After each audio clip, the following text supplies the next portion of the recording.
Hoje é dia 31 de março de 2026. Eu estou aqui na Praça da Marinha, Praça Baden-Powell, enfim. Essa praça tem, acho que tem dois nomes, né?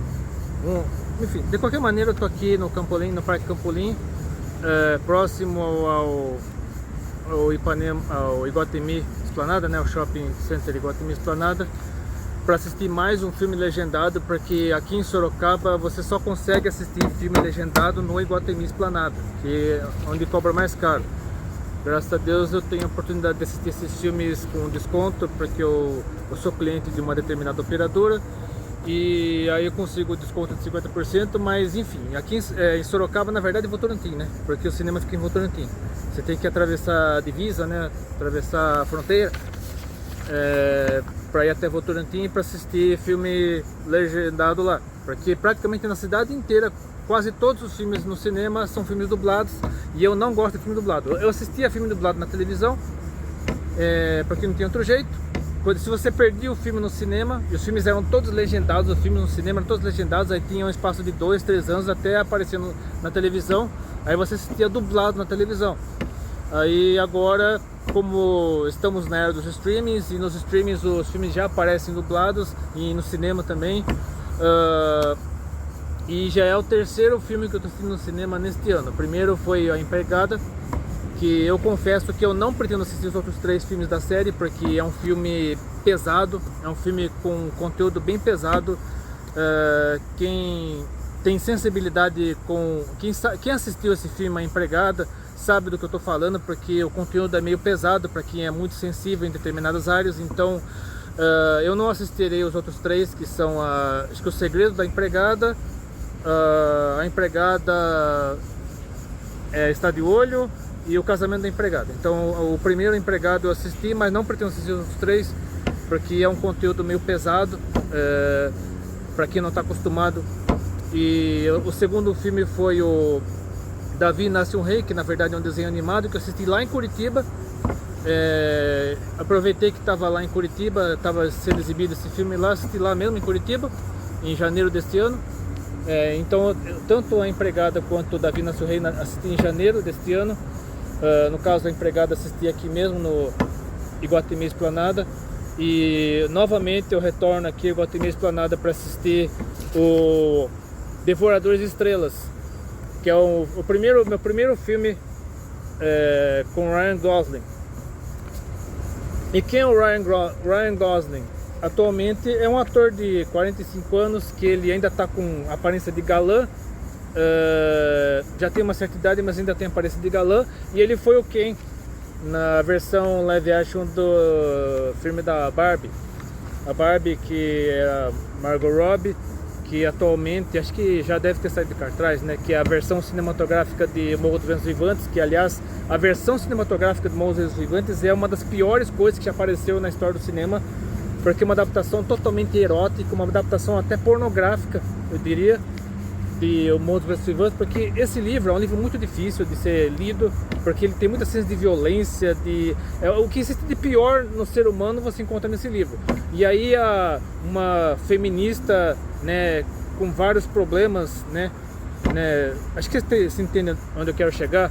Ela quis fazer a adaptação desse livro do jeito dela, de acordo com a mentalidade, de acordo com a mente pervertida dela. Ela fez uma adaptação desse filme cheio de gatilhos, cheios de cenas de sexo explícito, diria até uma obra pornográfica mesmo. Mas o Ryan Gosling foi indicado ao Oscar de 2024 e a Margot Robbie não. Então o Ryan Gosling é um excelente ator. Eu não assisti nenhum filme dele, esse será o primeiro filme que assistirei. E o Devoradores de Estrelas é um filme inspirado no livro homônimo de Andy Weir, acho que é assim que se pronuncia, né? Andy Weir. É um livro lançado em 2021, essa aqui é a capa da versão em português. E essa aqui é o Ryan Gosling, caso você não conheça. Então, esse aqui é o Ryan Gosling numa foto recente, né? Ele tá mais ou menos com essa cara aqui, atualmente. E no filme ele tá com essa cara aqui também. Esse aqui é o cartaz do filme. É um dos, na verdade os filmes hoje em dia tem um monte de cartazes diferentes. Esse aqui é um dos cartazes do filme. O cartaz mais conhecido é o que está na miniatura desse vídeo. Então, o livro é uma obra de ficção científica americana, né, dos Estados Unidos, escrito por Andy Weir e publicado em 2021, ou seja, é um livro bem recente, né, publicado no auge da pandemia praticamente, um monte de gente morrendo no mundo inteiro. Esse foi publicado até pegando carona no caos que tomava conta do mundo durante a pandemia. Então eu creio que o assunto desse livro tem muito a ver com o caos que tomava conta do mundo inteiro por conta da pandemia, muita gente morrendo em todos os países do mundo, pessoas próximas a nós morrendo no hospital, né, dependendo do respirador para poder viver, né, entubados, essas coisas assim. Então, nesse cenário caótico, nesse cenário distópico que tomava conta do mundo na época, esse livro foi publicado. Ele foi publicado em Portugal pela Cultura Editora em 2025, com 512 páginas, e no Brasil, com tradução de Nathalie Guerra, foi publicado pela editora Suma em 2021 mesmo, no mesmo ano em que foi publicado nos Estados Unidos, foi publicado no Brasil com 424 páginas. Então é um livro bem longo, né? Eu tenho um livro com mais de 400 páginas, né? Para quem não sabe, eu escrevi 17 livros, graças a Deus já estou escrevendo o meu 18º, mas logo vocês saberão informações sobre esse livro. E o enredo do livro é bem parecido com o enredo do filme, então eu falarei primeiro o enredo do livro e depois o enredo do filme. 3 astronautas são enviados ao espaço em uma missão que visa salvar a Terra da destruição. Né, a trama se desenrola a bordo de uma espaçonave enviada a Tau 7, né, que é uma estrela, constelação, sei lá. É a história de Ryland Grace, um professor de ensino médio que precisa encontrar um jeito de salvar a Terra da destruição por seres denominados astrofágicos, que retiram energia do Sol. É tipo Galactus lá do Quarteto Fantástico. Então, se você conhece a história do Quarteto Fantástico, sabe que é um Galactus. Então, o Galactus é um ser criado pela Marvel que muda de tamanho conforme a vontade dele e é o chamado Devorador de Mundos. Então, esse astrofágico é como se fosse um Galactus, só que ele devora estrelas, em vez de devorar planetas, né? Porque o Galactus devora planetas e o astrofágico devora estrelas. É um ser mais poderoso do que o Galactus. Então, ele retira energia do Sol. E aí, no caso, o Ryland Grace é o responsável pela missão, só que ele é praticamente sequestrado, né? Ele é um professor universitário que desenvolve uma teoria, eu acredito que é isso, né? Desenvolve a teoria para salvar até a humanidade, né? Para salvar o sistema solar da destruição, para combater os astrofágicos e tal. Aí ele acaba praticamente sendo sequestrado juntamente com outros 2 para ir com uma espaçonave até Tau 7, que acho que é uma estrela, se não me engano, uma constelação, não sei. Aí, pelo que eu entendi aqui na sinopse, vão 3 porque acho que um astronauta ele pilota durante não sei quantos anos até morrer, né? Igual lá nos Thundercats, que se você conhece bem a história dos Thundercats, o Jaga, que é o líder lá dos Thundercats, ele sai do planeta Thundera, que está sendo destruído, mais ou menos na mesma situação lá do Krypton, lá em Superman. Então eles saem lá de Thundera, que é um planeta que está sendo destruído. Então pega uma espaçonave, o Jaga pilota a espaçonave até morrer, e os demais estão todos criogenizados. Aí a espaçonave cai na Terra, né, que é chamada no desenho de Terceiro Mundo. Aí o Lion, que é a criança, né, quando sai de Thundera, ele é uma criança. Aí quando sai da criogenia, ele está com uns 40 anos mais ou menos de idade. E os demais permanecem, né, com a mesma idade de quando saíram de Thundera, e só o Lion que envelhece, digamos assim. Acho que ele envelhece uns 30 anos. Ele sai de Thundera com uns 10 anos de idade, e quando chega até o Terceiro Mundo, né, que seria a Terra, ele está com uns 40 anos de idade. Então é nesse meio, nesse ambiente que se desenrola a história do Thundercats. E aqui acontece algo parecido. 3 astronautas eles saem em missão, acho que 2 ficam sabendo de tudo, e o terceiro, que é o Ryland Grace, interpretado pelo Ryan Gosling, eles ficam criogenizados. Acho que 2 ficam criogenizados, um pilota espaçonave até morrer praticamente. Aí acho que quando um morre, o outro sai da criogenia, pilota espaçonave até morrer também. Aí na vez do Ryland Grace, ele sai da criogenia, né? com amnésia, pelo menos é isso que eu estou entendendo, né? Assim que eu assisti o filme eu entenderia exatamente se é isso mesmo ou não, mas tudo indica que é isso mesmo. Aí ele desperta de um coma induzido, né, por conta da criogenia, né, ou algo parecido, não sei, mas eu acho que é criogenia. Ele recobra aos poucos a memória e se lembra do motivo de estar na espaçonave, ou seja, ele é praticamente sequestrado. A partir daí, o Grace precisa usar sua inteligência e engenhosidade para interagir com a alienígena e tentar completar sua missão. Esse alienígena é tipo um ser de pedra, né, como se fosse uma aranha de pedra, lembra muito a aranha do Vergueiro, né? Eu deixaria a foto da aranha do Vergueiro aqui para você ver, que é tipo o esqueleto de uma igreja. Era para ser uma igreja católica, né, um templo católico, no fim virou esse esqueleto aí que virou um monumento bizarro e um dos símbolos de Sorocaba, né? Quem é da região lá do Vergueiro, e quem é sorocabano, nasceu em Sorocaba e conhece bem Sorocaba, sabe do que eu estou falando. Então, essa aranha do Vergueiro, que aparece na espaçonave do nada, um monstro de pedra, com patas igual de aranha, né? Lembra muito a aranha do Vergueiro. E aí ele acaba interagindo lá com o Ryland Grace. Deixa eu ver a sinopse do filme para ver se fala a mesma coisa. Que aparentemente o filme é bem parecido com o livro, né? O Ryland Grace ele acorda numa espaçonave sem memória de si mesmo de sua missão. Aos poucos ele deduz que é o único sobrevivente de uma tripulação enviada ao sistema estelar Tau 7 para salvar a Terra de uma catástrofe. Por isso que eu acredito que é a mesma coisa do Jaga. Só que aí no caso são 3. Um pilota a espaçonave até morrer de velhice, né? Morrer de inanição, não sei. O outro, assim que um morre, o outro desperta, né? Sai da criogenia, pilota a espaçonave até morrer também. Aí quando o segundo morre, aí o Ryland Grace sai da criogenia para pilotar a espaçonave até morrer, se fosse necessário, até chegar a Tau 7. Aí dentro da espaçonave ele conhece lá deixa eu ver. Aos poucos ele diz que é o único sobrevivente de uma tripulação enviada ao sistema estelar Tau 7 para salvar a Terra de uma catástrofe, que é o astrofágico, né? A versão piorada do Galactus. Aí ele deve usar, o Ryland Grace deve usar o seu vasto conhecimento científico, engenhosidade e força de vontade humana, mas descobre que não está sozinho. Ele é auxiliado por um alienígena, né, a aranha do Vergueiro, que aqui é chamada de Rock, mas eu chamo ele de aranha do Vergueiro. Ele veio para salvar o planeta do mesmo destino. Aí o Ryan Gosling interpreta o Ryland Grace, um astronauta em uma missão para salvar deixa eu ver, para salvar a humanidade, o sistema solar no caso. Sandra Hüller interpreta a Eva Stratt, acho que tanto a atriz deve ser alemã quanto a personagem dela também, superiora de Riley, de chefe do projeto Hail Mary. Lembrando que o nome original tanto do livro quanto do filme é Ave Maria, Projeto Ave Maria. Porque eu não sei, eu saberia quando o filme sair, provavelmente porque a idealizadora do projeto era católica, né, devota de Maria, e aí quis colocar o nome desse projeto com o nome da mãe de Jesus, digamos assim. Lembrando que eu, como sou cristão protestante, evangélico da Assembleia de Deus, eu tenho minha opinião formada a respeito de Maria e minha opinião está aqui, ó. Se você quiser assistir esse vídeo onde eu falo a respeito de Maria, está aqui ou aqui embaixo.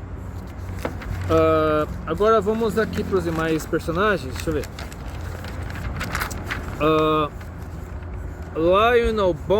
Lionel Boyce, ele interpreta o policial Steve Hatch. Ken Leon interpreta Yao Li Ye, acho que é chinês, né? Um dos tripulantes do Ave Maria. Melana Weintraub como Olesya Ilyokhina, acho que é russa, uma dos tripulantes do Hail Mary, ou seja, temos um chinês, temos um russo. Eu acho que tem a ver com a atual geopolítica, né? A situação geopolítica, os 3 países mais poderosos do mundo, Estados Unidos, Rússia e China. Acho que tem tudo a ver, né? Os 3 países mais poderosos do mundo, que têm o poder de destruir o mundo com apenas um apertar de botão, que são Estados Unidos, Rússia e China. Então Yao Li Ye representaria a China, Olesya Ilyokhina representaria a Rússia, e no caso o Ryland Grace representando os Estados Unidos. E aí tem James Ortiz seria a voz e o principal manipulador de marionetes de Rocky, um alienígena que Ryland encontra sua jornada, né? Rocky seria o Aranha do Vergueiro. Priya Kansara, como a voz da espaçonave Hail Mary, né? Ave Maria. Então, na verdade, Ave Maria é o nome da espaçonave. O nome do projeto é o nome da espaçonave. Então, agora eu vou até o... Deixa eu só ler um pouco mais sobre o filme. O filme é de 2026, né? Tem 156 minutos, ou seja, tem 1 hora e 36 minutos. Se não tiver intervalo, 1 hora e 36 num supetão só, mas eu acho que tem umas 2 horas se contar com o Flip Channel, se contar com os trailers e tudo mais, propaganda. Eu acredito que chega quase 2 horas lá dentro da sala de cinema. A minha sessão começará às 18 horas, agora são 15h19. Eu comeria um lanche aqui no Iguatemi Esplanada. Pretendo comer algo bem reforçado, porque eu não quero comprar pipoca, pagar R$80, sabe-se lá quanto, né? Se você quer pipoca tão absurdo. Então, uma das principais queixas dos cinéfilos raiz, como eu, é o preço dos ingressos. E principalmente o preço do Bomboniere, né? E como eu gosto de filme legendado, não gosto de filme dublado. E o problema da pipoca. Então, se você não quer comer pipoca, se você não quer gastar dinheiro com pipoca para assistir filme, cinema, coma algo mais saudável, algo que sustente, mesmo que não custe tão caro. Você consegue comer bem, até mesmo aqui no Iguatemi Esplanada você consegue comer bem pagando pouco e se alimentando muito mais do que um baldão de pipoca, que custa uma fortuna. Então eu pretendo ir agora pro Iguatemi Esplanada, comer alguma coisa, beber, enfim, esperar a hora até pouco antes das 18 horas para assistir o filme. E a segunda parte desse vídeo será depois que eu assistir o filme. Daqui a pouco eu assistirei esse filme aqui no cinema. Filme legendado, como eu sempre gostei de assistir. E acredite se quiser, o co-protagonista desse filme nada mais é do que Aranha do Vergueiro. Quem conhece a Aranha do Vergueiro, né, se você não conhece, dá uma olhada aqui. Então, a Aranha do Vergueiro é a co-protagonista desse filme. Então, se você quiser saber do que eu estou falando, se Deus quiser, na próxima terça-feira, dia 7 de abril, eu publicarei um vídeo a respeito disso. Eu saí agora há pouco do cinema. O filme terminou exatamente às 20 horas e 6 minutos. E assim, como eu não li o livro, eu não posso dizer se o filme é fiel ao livro, mas ele traz uma imersão muito grande. Você acaba entrando na história do personagem e se você não lê a sinopse, né, não está por dentro da história, você fica meio perdido, porque o filme começa meio perdido, né? Quando o filme começa, o cara já está na verdade em coma induzido, né? O que seria que assim, pelo que dá para entender, ele viajou 113,8 anos, né? Aproximadamente pouco mais de 113 anos no espaço, entre a Terra e as proximidades de Tau 7, que é a estrela. Aí tinha lá um cinturão que tava o astrofágico, né? Na verdade é tipo uma bactéria preta, que ela se multiplica muito rapidamente e acaba sugando a energia para se alimentar. Ele se alimenta de energia e se multiplica, no caso, alimentando-se de energia, no caso a energia do Sol. E o principal componente, os principais componentes dessa bactéria são carbono e água. Então, e como a atmosfera de Vênus tem bastante gás carbônico, então ele estava deixando de se alimentar do Sol e se alimentando da atmosfera de Vênus. Mas se o cientista não participasse dessa missão junto com o astronauta chinês e a astronauta russa, a Terra seria praticamente 1/4 da população da Terra morreria, na melhor das hipóteses, né? Mesmo se todos os países do mundo se ajudassem, né, racionando alimentos, o que obviamente não aconteceria por uma série de questões geopolíticas, mas com certeza seria o apocalipse, né? Porque o Sol perderia energia, a Terra se transformaria num planeta congelado, praticamente toda a vida na Terra acabaria morrendo, tanto animal quanto vegetal. Aí qual que é a missão lá do Grace? Eu não lembrei o nome de todo mundo agora. Quando eu chegar lá em casa eu darei mais uma olhada no que eu peguei lá da Wikipédia. Mas só para resumir o filme, o Grace, ele é praticamente raptado, né? Ele é forçado a participar dessa missão, né, da cientista alemã, né? Ele interage, a principal intermediária entre ele e os maiores cientistas do mundo que estavam à frente da missão, né? No caso, a cientista alemã estava à frente da missão. Aí o professor lá, o Grace, foi praticamente raptado, foi obrigado a participar da missão, colocado na espaçonave junto com o chinês, o astronauta chinês e a astronauta russa. Aí o chinês e a russa morreram de idade avançada, né? Porque levaram a missão, acho que durante 113 anos. Eles morreram velhos, né? De idade avançada. Pelo menos o filme dá a entender isso. Porque pela velocidade da luz, a espaçonave viajaria 11 anos no espaço. Mas como, obviamente, a espaçonave não teria essa velocidade, eles viajaram, acho que 10 vezes mais, né? Um tempo 10 vezes maior. Aproximadamente 113,8 anos. Ou o equivalente a aproximadamente 1 ano e 10 meses. Não, 113 anos e 10 meses aproximadamente. Então foi o tempo que a espaçonave viajou da Terra até as proximidades de Tau 7 até o Grace acordar do coma induzido, né? Todo barbudo, cabeludo, né, com certeza se alimentando de sonda durante todo esse tempo.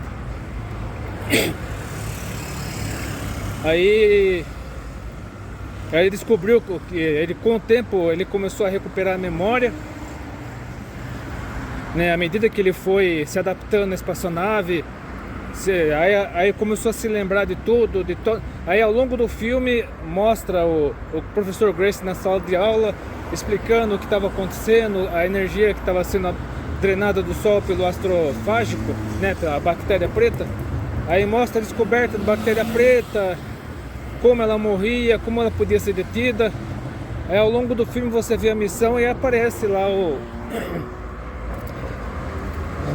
Aranha do Vergueiro, numa espaçonave gigantesca, bem maior que a espaçonave da Terra. E o Aranha do Vergueiro faz amizade com o Grace, os dois conseguem se comunicar por meio de um programa de computador.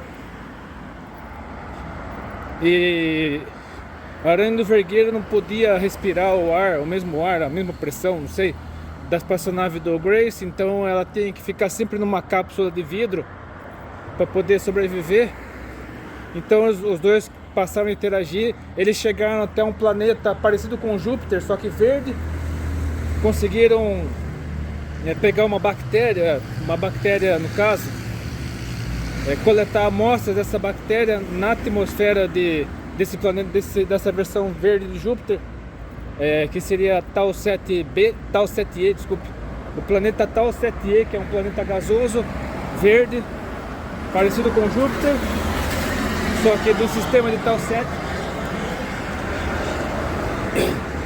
Aí ele consegue coletar uma quantidade dessas bactérias para poder destruir o astrofágico. Aí o resto eu não contarei o restante porque é um spoiler, acaba sendo um spoiler muito grande, mas o resumo do filme é isso. O cara viaja mais de 100 anos pelo universo atrás de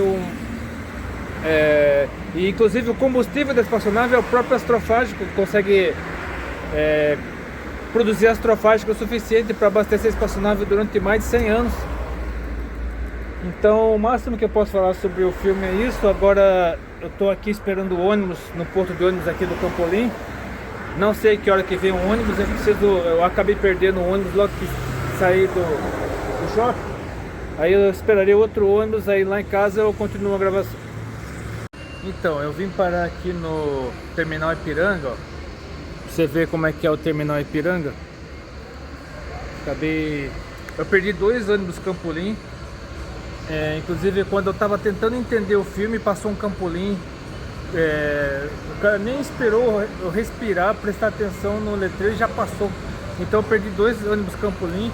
Agora eu tô esperando o Central Park que vai lá pro Terminal Santo Antônio. Mas assim, o filme realmente é muito confuso, como você viu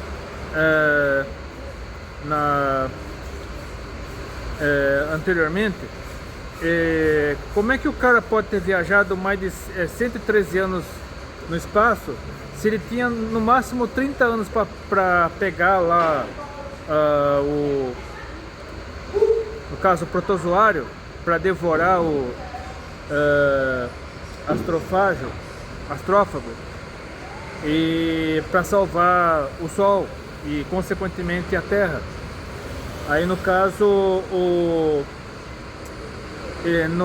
quase perto lá de Tau 7, o Grace conhece lá o Aranha do Vergueiro, naquela espaçonave gigante. Os dois ficam amigos, né? Então os dois passam a ter o mesmo interesse. Então, assim como o astrofágico estava devorando a luz do Sol, estava consumindo a luz do Sol e condenando a Terra à destruição no prazo de 30 anos, a mesma coisa aconteceria com a estrela lá da Aranha do Vergueiro. Então os dois trabalharam em conjunto, o Grace e a Aranha do Vergueiro, para salvar tanto o sistema solar e consequentemente a Terra, quanto o planeta, né, o sistema solar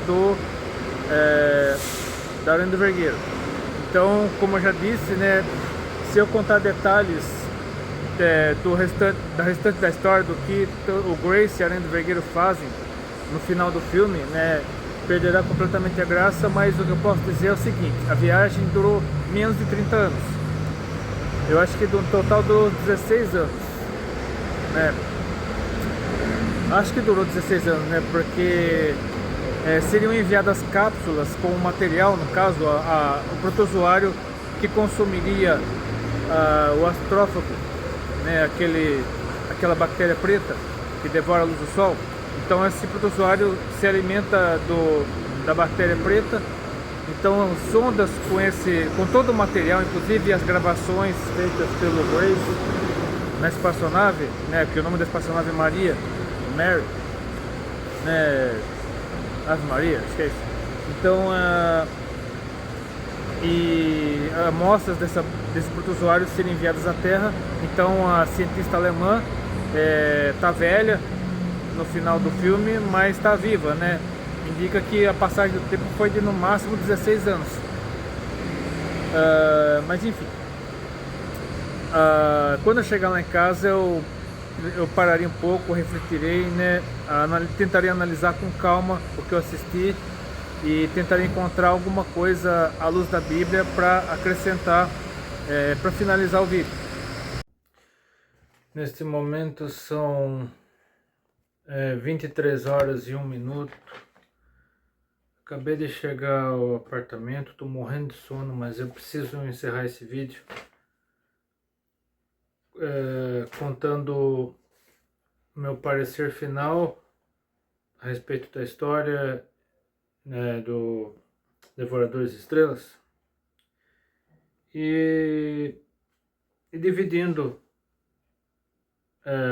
com você que está me assistindo alguns textos bíblicos que Deus colocou dentro dos meus olhos,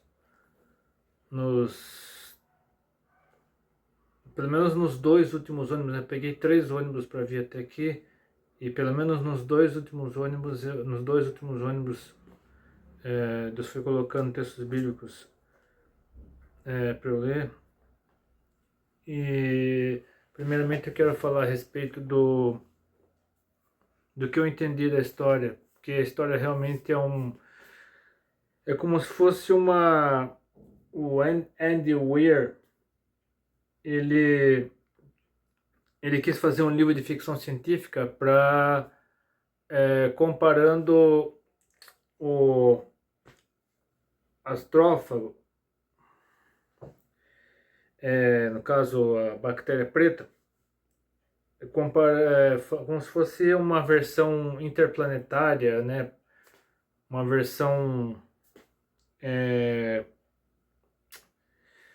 versão extraterrestre do coronavírus, porque, como eu já disse, né, o livro foi escrito e publicado em 2021, no auge da pandemia de Covid-19. Então é como se fosse uma visão futurista ou interplanetária da pandemia de Covid-19. Então foi uma comparação, né, de uma história de ficção científica, por meio de uma história de ficção científica, a interpretação do autor a respeito do que estava acontecendo no mundo real. Todo aquele contexto de quarentena, das pessoas terem que se afastar uma das outras, não poderem se abraçar, ter que usar máscara,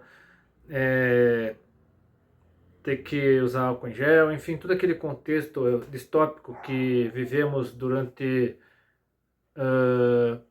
3 anos e 2 meses, entre 11 de março de 2020 e 11 de maio de 2023. Até escrevi um livro a respeito disso, que é Causas Atrás das Orelhas. Mas assim, o Devorador de Estrelas é um filme que você precisa assistir do começo até o fim para entender a história, para entender o desenrolar, o que acontece, desde a descoberta do astrófago, né, da bactéria preta, o que ela fazia, que ela se alimentava de luz solar, que viajava uma bactéria que viajava pelo espaço, até se alimentava de luz.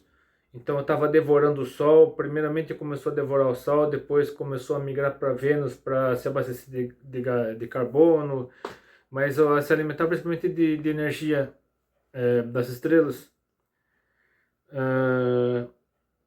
Então, mas é assim, porque o autor do livro, pelo que eu entendi, ele percebeu o coronavírus, no caso, o vírus do Covid-19, como algo sobre o qual o ser humano não tinha mais controle. Mas, como nós bem sabemos, foram desenvolvidas 5 ou 6 vacinas, não lembro exatamente quantas vacinas, só sei que foram em menos de 2 anos foram desenvolvidas vacinas, né? E muita gente até hoje critica, ataca, muitos nem quiseram ser vacinados com medo de sofrer efeitos colaterais, e tem se falado muito a respeito da morte de jovens, principalmente por infarto do miocárdio, enfim, miocardite. Mas isso é uma teoria da conspiração que surgiu a respeito disso. Mas de qualquer forma, tanto a pandemia de Covid-19 quanto o assunto desse livro, que acabou virando filme, mostram o quanto o ser humano não consegue controlar, né, a dificuldade do ser humano em controlar a natureza, em controlar o universo, em controlar a si mesmo. E o filme, né, eu não sei exatamente o livro, mas o filme, no caso, a versão cinematográfica de Devoradores de Estrelas, ele tem uma temática cristã. ao longo do filme você percebe alguns lampejos de temática cristã, e um dos principais está numa conversa perto do final do filme, uma conversa, né, naquelas cenas de flashback, né, do desenvolvimento da missão, antes do Ryan Grace ser enviado para o espaço junto com o Yao Ligier, a Olésia Iliokhina, né? Os três foram enviados para o espaço, e no caso o Ryan Grace foi enviado na marra praticamente. Ele teve que ser sedado para poder ser enviado na espaçonave, porque ele não queria ir de jeito nenhum. Aí no caso, numa conversa, né, numa das cenas de flashback, numa conversa do Ryan Grace com a Eva Stratt, né, a cientista alemã, ela falou a respeito de Deus, e ele perguntou para a cientista se ela cria em Deus. Ela disse que não tinha outro jeito, porque sem Deus não levaria a nada, né? Porque se ela não acreditasse em Deus, que era a única solução no caso, né? Que caso contrário não haveria outro jeito. E no final, né, nos créditos, quando estavam subindo os créditos, tocou uma música gospel. Inclusive, não, e antes mesmo tocou uma música da harpa cristã, né? Eu não consegui lembrar, eu consegui identificar a música, né? Só que eu não lembrei o hino. Mas tocou um hino da harpa cristã, bem no finalzinho do filme, antes dos créditos, tocou um hino da harpa cristã. Aí depois, nos créditos, tocou uma música gospel americana, né? Dos corais americanos. Então o filme tem sim uma temática cristã. O livro não sei, mas o filme tem sim uma temática cristã. Ele não tem aquela visão darwiniana de milhões de anos de evolução, que não sei o que, não sei o que. Então a visão do filme não é darwiniana, não tem assim não é voltado para a teoria da evolução de Charles Darwin. Então o filme tem sim uma temática cristã, mas ele demonstra a incapacidade do ser humano de controlar a natureza, o universo, né? E que a solução para tudo está única e exclusivamente em Deus, porque Deus é que dá sabedoria para o ser humano criar a tecnologia, descobrir micro-organismo, descobrir cura para doença, descobrir as descobertas que o ser humano faz, as invenções que o ser humano tem feito ao longo da história, as descobertas, enfim, inclusive descoberta de doenças, de cura para doenças também, tem a ver com que Deus sempre tem que estar no controle de tudo. Ele sempre esteve no controle de tudo. O ser humano é apenas um instrumento na mão de Deus para executar a vontade de Deus. E quando o ser humano sai da vontade de Deus, o resultado é desastroso. Tanto que a natureza está cobrando um alto preço pelo que o ser humano tem feito na natureza, né? Por meio de terremotos, furacões, tempestades, né? A própria pandemia de Covid-19 é uma resposta da natureza ao que o ser humano tem feito contra ela. Mas o controle sempre esteve nas mãos de Deus, mesmo no contexto de maior caos, de maior catástrofe. Deus sempre esteve no controle de tudo. E eu quero deixar alguns textos bíblicos para nossa reflexão. Primeiramente o Salmo 146, que diz o seguinte: Aleluia, louva minha alma ao Senhor. Louvarei ao Senhor durante a minha vida, cantarei louvores ao meu Deus enquanto eu viver. Não confieis em príncipes, nem nos filhos dos homens, em quem não há salvação. Ou seja, o ser humano não pode confiar na sua própria capacidade. Sai-lhes o espírito e eles tornam ao pó. Nesse mesmo dia perecem todos os seus desígnios. Bem-aventurado aquele que tem o Deus de Jacó por seu auxílio, cuja esperança está no Senhor, seu Deus, que fez os céus e a terra e o mar e tudo que neles há, e mantém para sempre a sua fidelidade, que faz justiça aos oprimidos e dá pão aos que têm fome. O Senhor liberta os encarcerados. O Senhor abre os olhos aos cegos, o Senhor levanta os abatidos, o Senhor ama os justos. O Senhor guarda o peregrino, ampara o órfão e a viúva, porém transtorna o caminho dos ímpios. O Senhor reina para sempre, o teu Deus, ó Sião, reina de geração em geração. Aleluia. Complementando o Salmo 147. Louvai ao Senhor, porque é bom e amável cantar louvores ao nosso Deus, fica-lhe bem o cântico do louvor. O Senhor edifica Jerusalém e congrega os dispersos de Israel. Sardos de coração quebrantado, lhes pensa ou lhes cura as feridas. Conta o número das estrelas. Aqui está falando sobre o domínio total de Deus sobre o universo, chamando-as todas pelo seu nome. Grande é o Senhor nosso e muito poderoso. O seu entendimento não se pode medir. O Senhor ampara os humildes e dá com os ímpios na terra. Dá com os ímpios em terra, ou seja, parte para cima dos ímpios. Cantai ao Senhor com ações de graça, entoai louvores ao som da harpa, nosso Deus, que cobre de nuvens os céus, prepara a chuva para a terra, faz brotar nos montes a erva e dá o alimento aos animais e aos filhos dos corvos quando clamam. Não faz caso da força do cavalo, nem se comprar nos músculos do guerreiro. Agrada-se o Senhor dos que o temem e dos que esperam na sua misericórdia.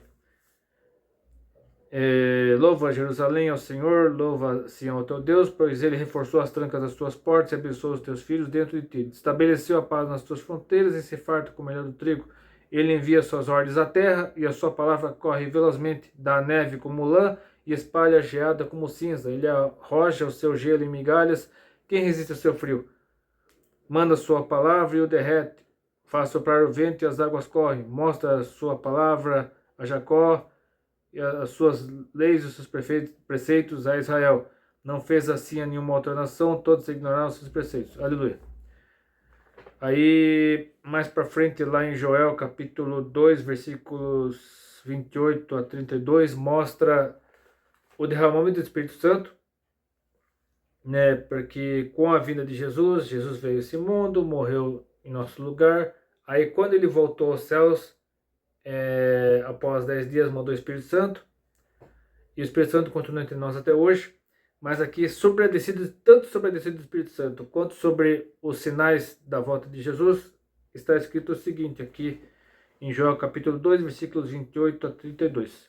E acontecerá depois que derramarei o meu Espírito sobre toda a carne, e vossos filhos e vossas filhas profetizarão, vossos velhos sonharão, e vossos jovens terão visões. Até sobre os servos e sobre as servas derramarei o meu Espírito naqueles dias. Mostrarei prodígios no céu e na terra, sangue, fogo e colunas de fumaça. O sol se converterá em trevas e a lua em sangue, antes que venha o grande e terrível dia do Senhor. E acontecerá que todo aquele que invocar o nome do Senhor será salvo, porque no monte Sião em Jerusalém estarão os que forem salvos, como o Senhor prometeu, e entre os sobreviventes, aquele que o Senhor chamar. E agora vamos para Mateus 24, versículos 29 a 31. Que aí mais uma referência a esse texto que eu acabei de ler de Joel, falando a respeito dos sinais da volta de Jesus. Alguns dos sinais. E logo em seguida a tribulação daqueles dias, ou seja, a grande tribulação que ocorrerá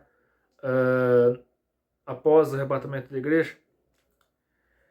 O sol escurecerá, a lua não dará a sua claridade, as estrelas cairão do firmamento. Aqui no caso está falando dos meteoros. E os poderes do céu serão abalados. Então aparecerá no céu o sinal do Filho do Homem. Todos os povos da terra se lamentarão e verão o Filho do Homem vindo sobre as nuvens do céu com poder e muita glória. Aqui já está falando por ocasião do Armagedon, quando o anticristo e seu exército guerrear contra Jesus, ele virá com a igreja e com os anjos e derrotará a todos com o sopro da sua boca, como está lá em Apocalipse 19. Mas continua aqui o texto da profecia de Jesus, no versículo 31 de Mateus 24. E ele enviará os seus anjos com grande clangor de trombeta, os quais reunirão os seus escolhidos dos quatro ventos de uma a outra extremidade dos céus. Então aqui está falando da igreja voltando com Jesus para derrotar o anticristo e seu exército. Agora vamos para João capítulo 1,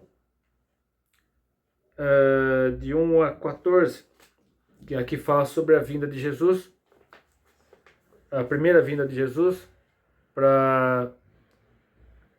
em forma humana, para ensinar aos seus discípulos, curar, libertar, expulsar demônios, pregar o evangelho. Aí depois ele é preso, crucificado, ressuscita, e daqui a alguns dias teremos a Páscoa, né? A verdadeira Páscoa, no caso.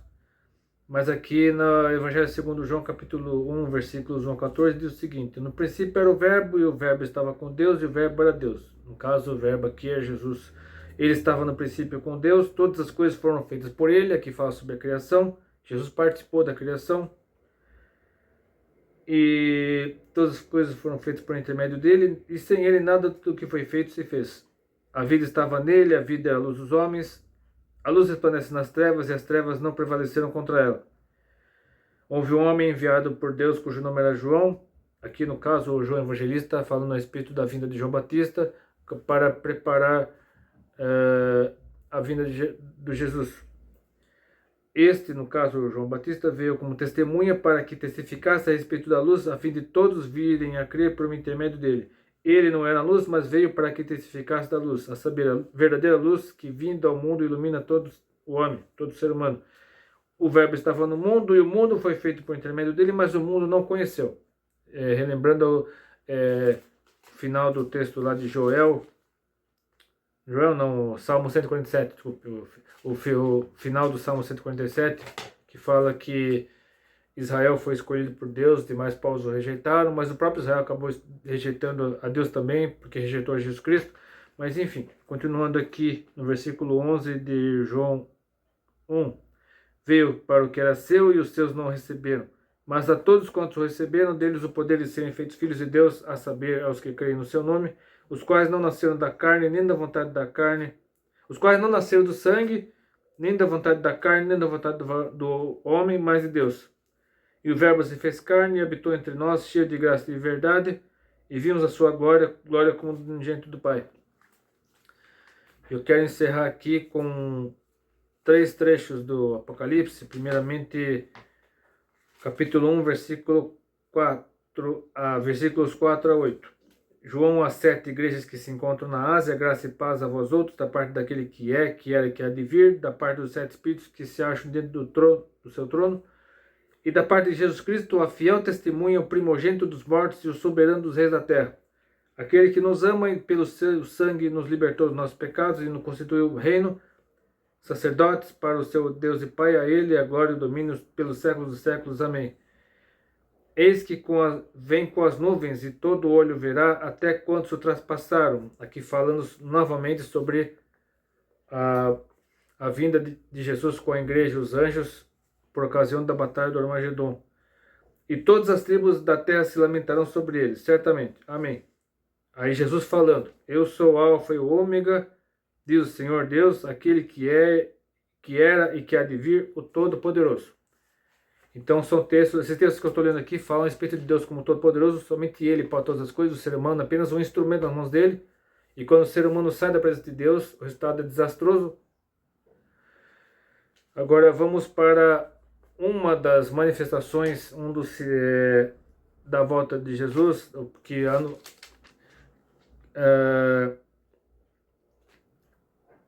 um dos sinais da volta de Jesus, que é o que acontece com o sol. Deixa eu ver aqui. Eu estava aqui no... Espera só um pouquinho, deixa eu só me localizar aqui. Aqui, na verdade, Apocalipse 6, versículos 12 a 17,